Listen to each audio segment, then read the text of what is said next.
There's an island in Japan where cats outnumber humans 6 to 1. Tourists fly from around the world to pet them. Travel blogs call it paradise. But the 13 elderly people who still live there can't leave, because if they do, 120 cats starve. There are no shops, no doctor, no vet, and no plan for what happens when the last human dies. This isn't a travel story.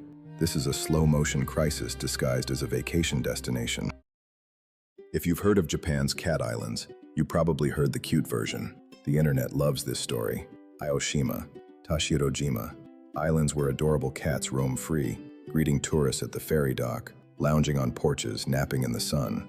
Travel influencers post videos with titles like, "I visited Japan's cat island and it was magical." BuzzFeed calls it one of the most amazing places on Earth. The narrative is simple. Japan has islands full of cats. The cats are adorable, and you should book a ticket. And it is charming. Fishermen on Tashirojima built a shrine to cats because they believed the animals brought good luck at sea. The island banned dogs entirely. Not even visitors can bring one. They built cat-shaped cabins for tourists. An entire island redesigned around cats. It sounds like a Studio Ghibli film come to life. But that's the postcard version. And postcards don't show you what's happening behind the frame. Let's start with Aoshima, the most famous cat island. In the 1940s, it was a fishing village, a real community. Cats were brought to the island for one reason: to kill the mice that infested the fishing boats. It was pest control, nothing romantic about it. After the war, Japan's rural economy collapsed. Young people left for the cities. On Aoshima, the humans left. The cats didn't. With no predators, no vet, and no population control, the cats bred unchecked for decades. The human population dropped from hundreds to dozens to 13. The youngest resident is in their 70s. And here's the part the travel blogs skip. Those 13 people didn't stay because they love cats. They stayed because they're too old to leave, and somebody has to feed the animals. They've become caretakers by default, not by choice. It's not a paradise. It's an obligation that outlived the community it was built on. Aoshima has no cars, no shops, no restaurants, no public transportation. A single ferry runs twice a day, when it runs at all. In bad weather, the island is completely cut off. There's no veterinary service. The cats receive no vaccinations, no spaying, no neutering. Disease moves through the population in waves. Feline immunodeficiency virus, upper respiratory infections, cats born sick, cats dying slowly where tourists took selfies the week before. And Aoshima isn't even the most extreme case. Japan has at least 12 cat islands. Tashirojima, the one with the shrine and the cat-shaped buildings, was devastated by the 2011 tsunami. The humans were evacuated. The cats were not.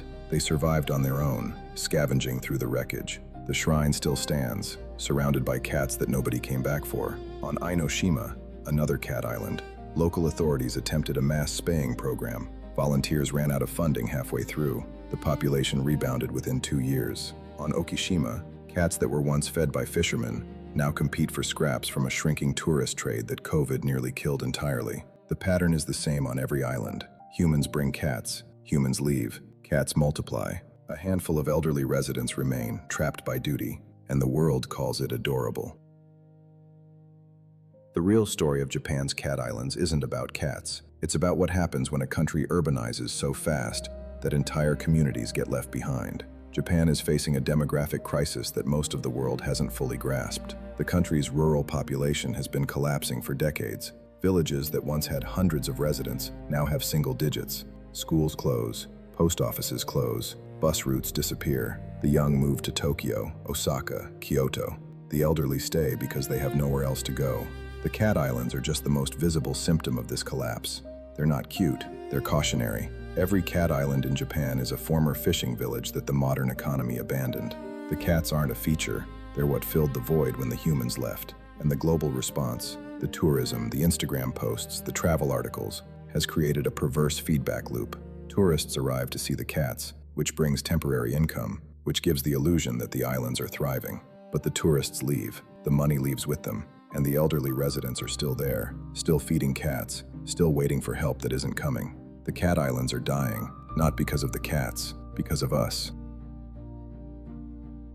And this isn't just Japan's problem. Rural collapse is happening everywhere. In the United States, entire towns across the Midwest and Appalachia are losing population at the same rate as Japan's fishing villages. In southern Italy, Towns are selling houses for €1 because there's nobody left to live in them. In South Korea, the birth rate has dropped so low that the government has declared a demographic emergency. The Cat Islands are a mirror. They show us what happens when we romanticize decline instead of confronting it, when we turn a crisis into content, when we fly halfway around the world to take a photo with a symptom and call it a vacation. The next time you see a cute video of cats on an island, remember that behind the camera, there's a 70-year-old who hasn't left that island in years, and the cats that are making you smile are the reason they can't. Japan has 12 cat islands. Tourists call them paradise. The people who live there call them home. And one by one, those people are dying. When the last one is gone, nobody knows what happens to the cats. There is no plan. There never was. If this changed how you see Japan's cat islands, subscribe. Next week, I'm investigating another story that everyone thinks they know, but nobody actually does.